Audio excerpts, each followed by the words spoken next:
Many companies are busy these days in either updating their strategies or completely changing their plans and business model to cater to a new post-COVID world.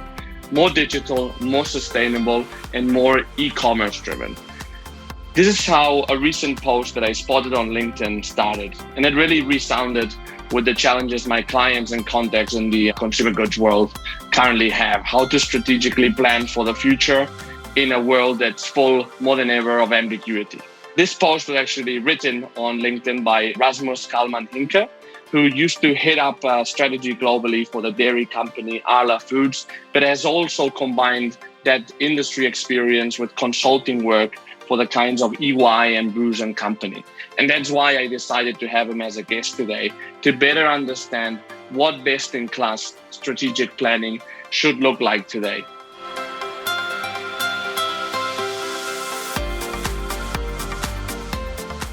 Rasmus, hi, welcome to the show. How are you? I'm very well. Thank you, Daniel. And great to see you and speak to you.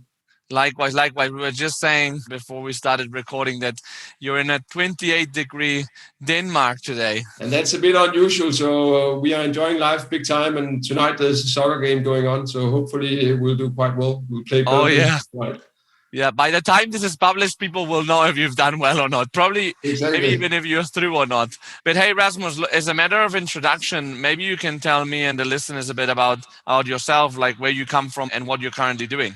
Yeah, so my name is Rasmus Calmann. I'm 48 years old and I'm running my own business currently. But I have a dual background where I've spent half of my professional career in top-tier strategy consulting. So basically doing corporate strategies for large corporates. And I've been with different firms like Accenture. I've been with a Nordic boutique firm, which is now acquired by Bain, been with Booz & Strategy, and lately with EY. And then I've had two stints in career, which have not been short stints, but 6 to 7 years each of them. One back in the days when telco was really, really hot and everything was about IT, telco, and media, which I think is interesting because it's basically a bit like today also in the FMCG world, that a lot is about technology and media and how actually to build more connected businesses. And then I've also spent 7 years in one of the world's largest dairy companies where I've been in different roles. I've been in the Nordic business, heading up strategy, business development, and then being part of a fantastic journey of approximately 4 years where we doubled the international business, which was all the activities outside of Europe. And had a lot of fun building up businesses in Africa, Southeast Asia, in the Americas. And then I got the opportunity to be part of the executive leadership team and taking up the role of head of corporate strategy, and also helped incubate new businesses outside the core business of Arla Foods. So I think it's basically that profile that I try now to bring to market in my own business.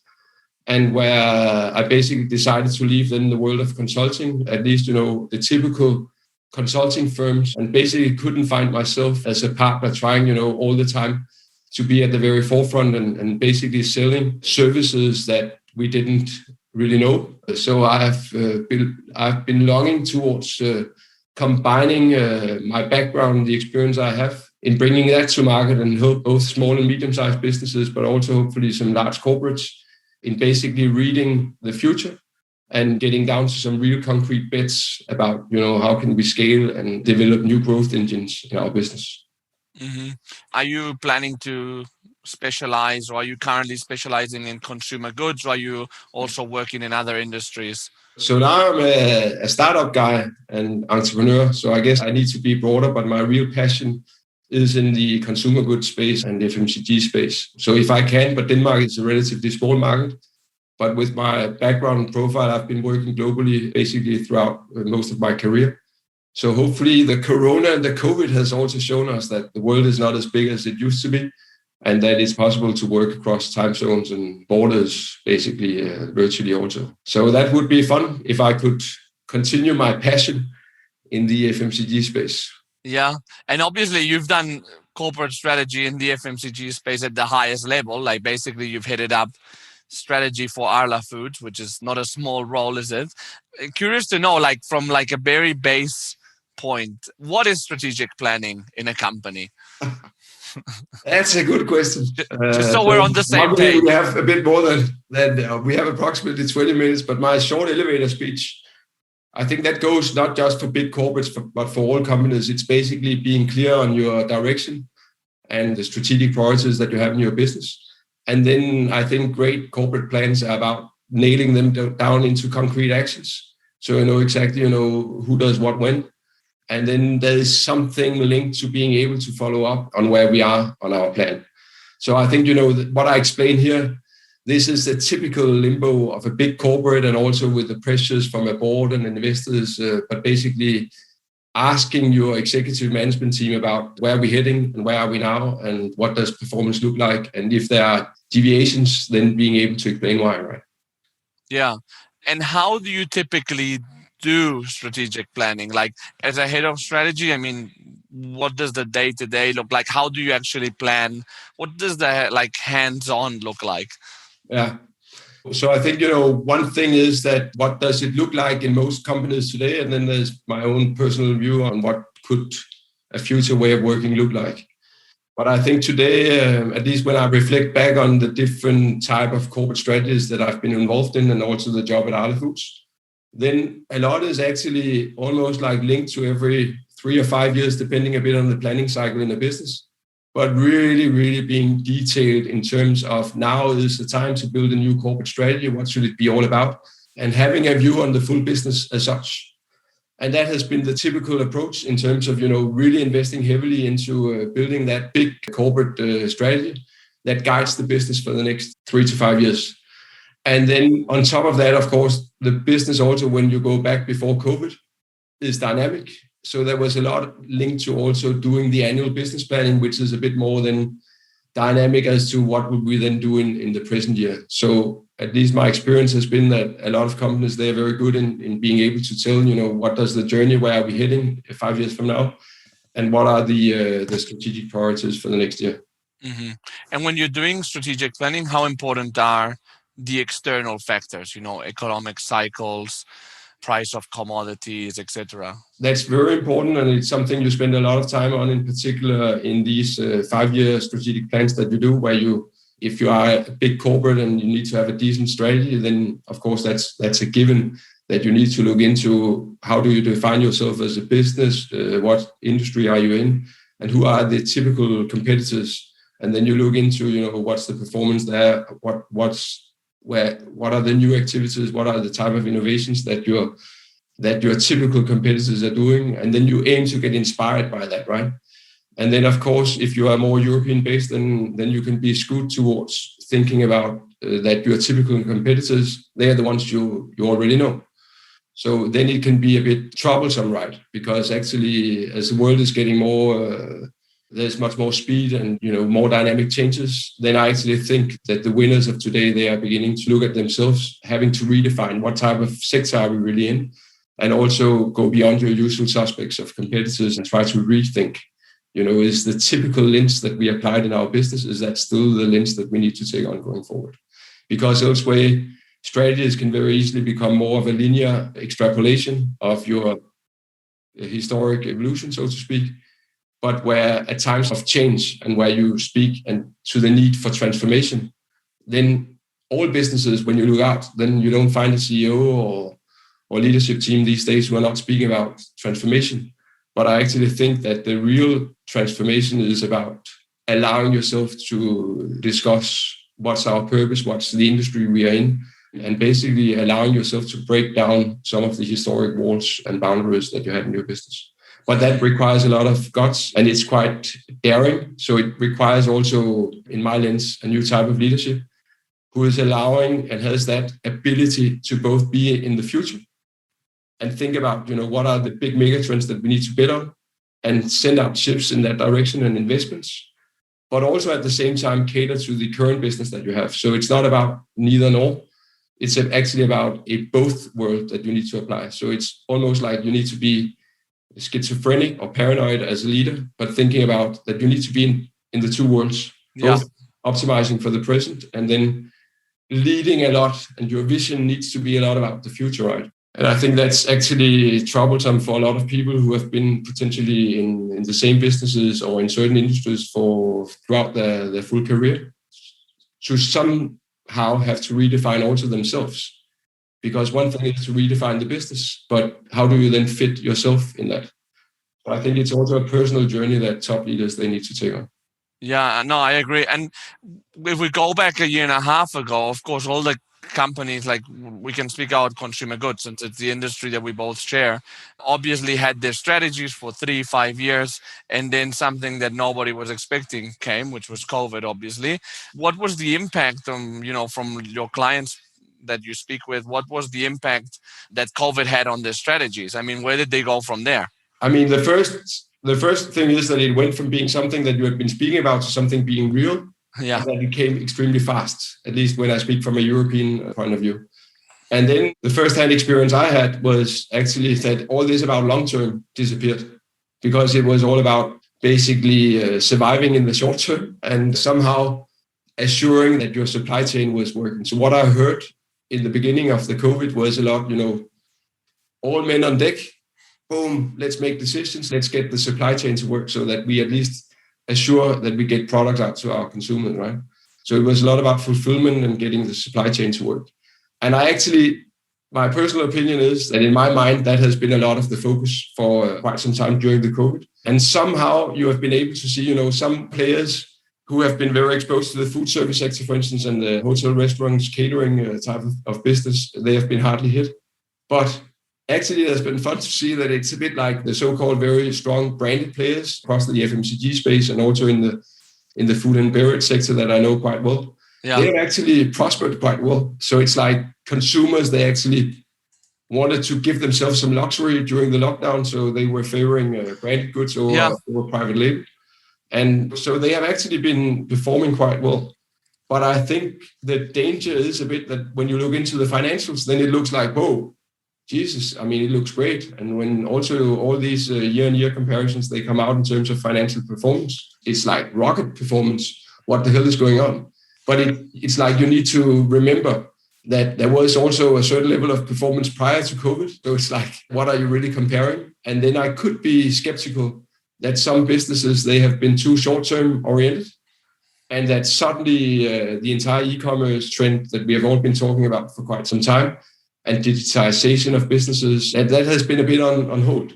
So my own personal belief is a bit that I think in the near future, we'll actually see that a lot of the big players who are being a bit caught on the wrong leg and who need to catch up to a lot of these trends that I speak about, being e-commerce, direct to consumer businesses, really automating their businesses much more in terms of AI and new technologies where you can build digital twins in terms of how you do your forecasting, how your supply chain is working. So I actually think there's a lot of catch up in many businesses, and where I would be skeptical that the old approach to strategic planning might no longer work, because I don't think that it's now a matter of doing very detailed planning for the next 3 to 5 years. I think that companies should spend more time on clarifying basically the industry they're in, their purpose, getting that right, so that it allows for new growth engines in their business, and then basically having the guts to leapfrog into the future. Right? Yeah, no, so I agree on that. And what I've seen also from like the different players in FMCG that I work with is that obviously, I think that when COVID hit, everybody was a bit afraid of the short term, as you said, and they took a lot of like short term decisions, which I think that a lot of them were the right thing to do, like all people on deck, supply chain, reinforcing e-commerce, fulfillment, etc. What I see now is that either companies, the companies that have done well are challenged by the expectations they may have in the future and how that will go, and will they be able to keep up that level? Was that exceptional? What trends are here to stay and which ones aren't? And then the whole alcohol sector in general has suffered more.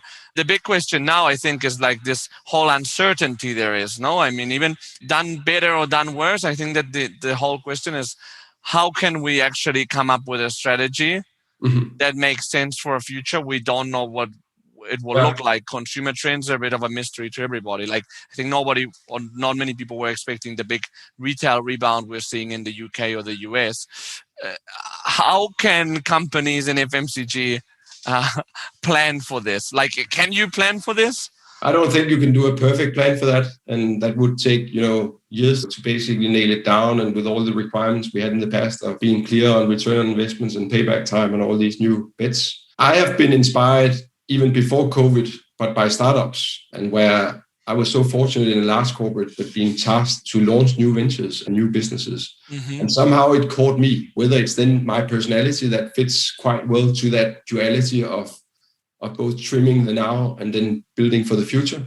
But I somehow got blown away by, it seems like a paradox that we sit in the big corporate and we analyze in detail and think that we can prepare ahead. And, we have hired all these great experts across HR and finance, and it's not, to speak down to any of these people, but it becomes so specialized that the internal pace of change doesn't no longer fit to the outside world.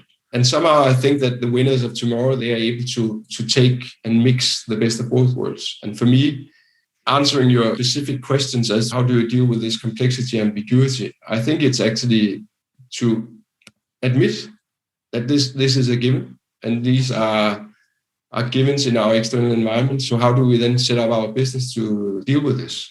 And I think one of the things is that in FMCG and supply chain, I have been used to businesses that went for scale and where size is great and where, one SKU, if you can make that king and make that travel around the world, then that's great, right?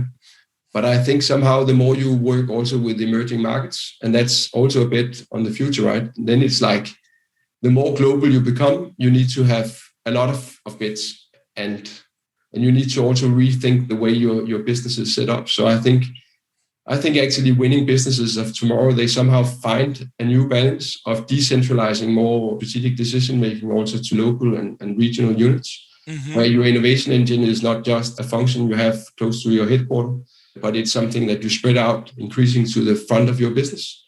So if you want to become big in China or Asia, you need to have innovation vehicles and muscles and even, a buzzword like an ecosystem of relevant partners in Asia and in China that you work with. So you move away from that syndrome that a lot of large corporates, they have, that external partners and this about outsourcing some production to smaller companies. It doesn't work. We need to be in control of everything. And we are the best at everything. I think that's a thing of the past. So what I speak to here, it's much more about flexibility. It's flexibility in your investments, that the type of plants that you set up, that they can quickly change their lines of production. And then I think, this is a learning that I have, but, some clients and companies, then they look into, okay, let's make a study on the mega trends.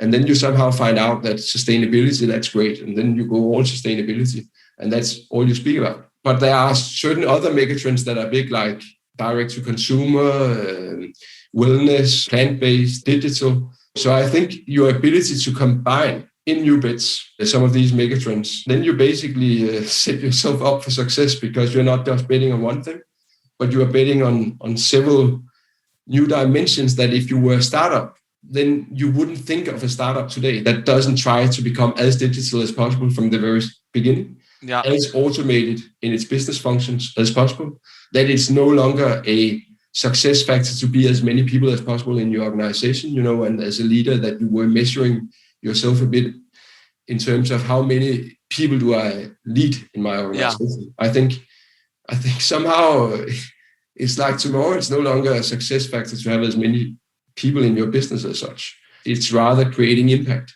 whether that's via external partners that you engage with, that you work smarter and differently, and that you have been investing in connecting your business and making it much more automated.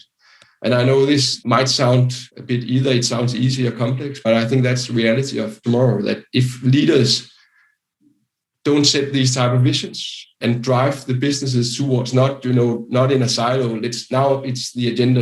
Let's speak digital. Where are we on our digital agenda? And the next hour we speak sustainability. And the next hour we speak, where are we on our wellness bet or functional drinks bet or whatever it is. I think you need to combine these so that you basically get them embedded in the new launches that you drive as a business and also in your core business. So it's a different leadership conversation. And if I just go back and reflect a bit on the businesses that I got exposed to approximately 3 years ago, Then it's like sustainability was something we had on the leadership agenda, twice a year, and nobody really knew about what it is that we were talking about. And well, anyway, we could set an ambition for what will happen in 2050. And the ones making the decisions around the table, they probably wouldn't even be in the business in 30 years from now. And then, we had digital on the agenda never or a few times. And I think these topics that I mentioned here, that's no longer the modus operandi in businesses. That needs to become embedded and part of your leadership conversation ongoing in the business. And you need to measure your innovation activities on how well your new innovation portfolio actually fits to these megatrends, right? Mm-hmm. So that you constantly ensure that you are not just defining yourself by the way you defined yourself as a business in the past, but that you are identifying and engaging in identifying new growth engines. Mm-hmm. But how do you combine that very central approach, let's embed sustainability, digital, gender equality, whatever, 3, for example, big topics you want to tackle, and you embed them in an initiative? How do you combine that with a decentralized approach or non-global approach, if you know? But I think they actually work very well, and I think it's so if you brought into a bit of my lingo, then a very basic thing would be that, for instance, what I remember in most executive leadership teams, then there's a specific predefined agenda when you come in, boom, boom, boom, and then what are we going to discuss for the next 3 hours? Uh-huh. Finance is a big thing, about financial performance, and that takes an hour and a half or something, and then you have some other stuff that you simply need to discuss because due to governance issues, then that's the way you need to play. But if you believe in that new duality of winning businesses going forward, that you need to optimize for the now and build for the future, then that needs to be a balanced conversation. And that's then a choice in businesses as to how challenged they are. How much luxury do they have in terms of spending all their time when they really meet and discuss what to do in the business about the current business?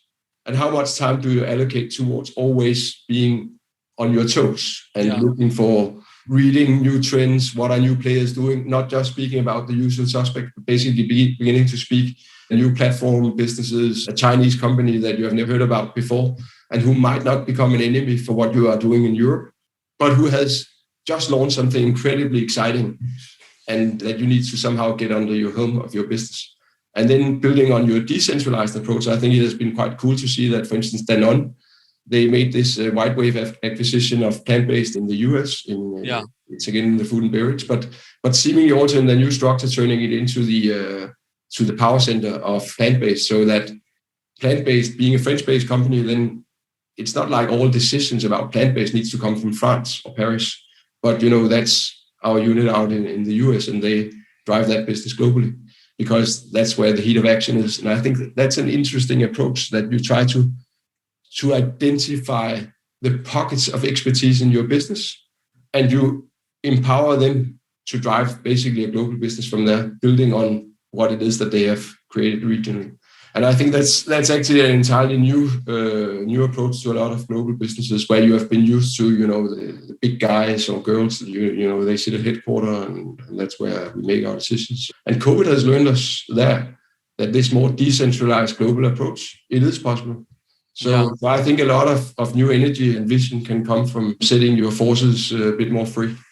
Yeah, I mean, it's interesting, the dynamic that consumer goods companies have. As you know, they go from more global to regional to local, and they go back and forth. So I don't know if there's been a winning formula now. It seems like you have a quite clear idea that more decentralized will be more successful. And wanted to ask you, because of course, people that may listen to this may be like, okay, this sounds very good on paper, but how can I actually plan for the next 5 years if I don't even know how the consumer is gonna buy? Are they gonna go more online, or are they gonna care about so much about their health? For example, we were seeing a huge surge of new companies with healthy products and so on. But during the pandemic, companies, I don't know, like Kraft Heinz, who don't sell precisely healthy products, have done very well, right? Because of the indulgence. So fast food chains have also done very well. So what are you advising your clients? What's best practice right now? Best practice, in my mind, it is that, it's early trend spotting, always being on the lookout for new trends and then trying to quantify as good as you can, but, not a very long exercise, but trying, because of course also, your finance function and your investors, they probably want to know a bit these new areas that you speak a lot about. How much money will they pour into the business? So I think it's about an early trends spotting skill and capability. And where a lot of businesses that I've met with, they're very good at that, but then they're not as good as making them actionable and actually turning them into real bits. Mm-hmm. And I think that's the skill that you move away from the talking to the doing. And that's where I think, you need to get the inspiration of startups. And I see big corporates, they are, of course, beginning to work a lot more with the startups. And I think that's exciting. And I think, it doesn't necessarily need to be startups, but the way you team people also in a large organization as to being very cross-functional with a business goal and making it more short-term oriented in terms of, some key accomplishments or achievements that we need to get in place. So you get the clock speed and the metabolic heartbeat up in the large businesses. I think that's important. And then my last advice, it goes to resource allocation. And I think it's just sad to see that in some businesses, you speak about the future and it's relevant for your investor presentations and you need to be able to speak about the new trends and new bets. But if your resource allocation continues to be 98% to your core business, then no wonder that it takes you quite some time to become a leader in a new space. So I think dynamic resource allocation, that was a fancy word, but I think actually that will be what sets the winners apart from the losers, that you also are able to put your funding where your mouth is. And of course, that all comes with guts, right? And then you enter a bit more into the venture capital kind of space where you as a bigger corporate need to have certain bets in place and then have an extremely strong skill set in closing down small bets, but not too early, that you don't believe in or has not, met the expectations that you have.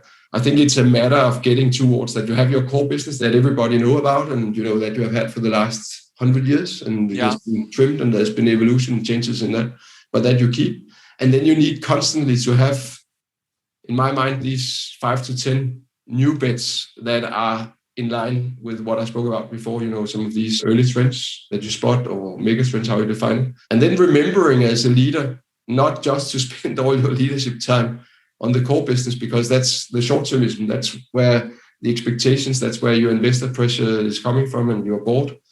But it would be, I think it's also a new role for boards to play, that actually it becomes almost like, hey, if you're a great CEO, if you're a great executive management team, you spend as much time on your new bets. And if you don't have any new bets and don't know where the current performance and traction is on those, then you're out. And I can tell from personal experience that it's a completely different leadership game to lead and have performance conversations with emerging growth engines in your business compared to the big elephant that you're on. Completely different. It's much more about actions, decisions, stumbling blocks, building blocks, that you need and barriers that you need to remove. And where you as a senior leader might not be the expert. So basically you're not interfering on the type of decisions that they're making, but more helping to give oxygen to these new growth engines that you want to see. And that is a completely different skill set. It's not questioning and pointing fingers and looking for issues and problems. It's much more co-creating the future. So it's more like more vision, less management in some way, no? I agree. Yeah. And in terms of like the people side, because obviously I've seen like for some companies, this strategic paralysis that they've had is obviously also put like the recruitment on hold, or, they are only doing replacements, being very conservative, and obviously because strategic hires normally follow a strategy. Yeah. What would you recommend them on that part? Sorry to bring you into my area, but interested to know your opinion. It's lovely, and actually, the older I've become and the more time I've spent in corporate life, it's like HR and the organization piece, people side of business. Yeah, that's where I now thrill, and that's where you can have the greatest plan in the world, but if you don't get the right people on board and set up your HR system and remuneration and remove policies for new growth engines and startups, not following the same procedures, policies that you have in your old business. So the HR agenda is extremely important. And I think And I think that actually speaks into that it's again allowing for multiple operating models in your business. And that was another fancy word. But you cannot apply the same model in terms of HR and people and talent attraction. So if you believe in that I said in the beginning of that you need to lead in duality, that you need have your current running business, that you need to optimize for profitability and continue to renew while building for the future and building new growth engines. And I think, just having two different approaches would be great. But I think, in the future, we'll see businesses that is largely, that can manage this complexity, and that's completely new. And the finance people of the future and the HR people of the future, they can build support systems that cater to these new worlds that I'm beginning to describe. And I think it's somehow also a personal point of view, but when you get strangers into your organization, then you need to give them freedom to continue to be strangers, because that's why you recruited them in the beginning, and that they can think something radically new. Yeah. So I think that in itself is pretty thought-provoking for a lot of businesses.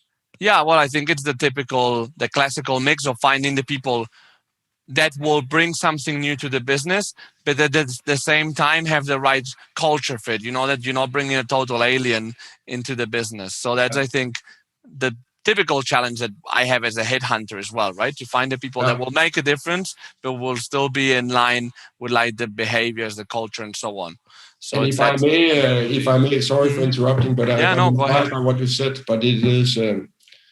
I've had a few encounters. One was actually a bit out of the typical FMCG world, but still, it was in the airline space. So quite consumer-oriented, you could argue, actually. But where they had hired an external person, actually coming from consulting, but, who had been exposed to a lot of different companies.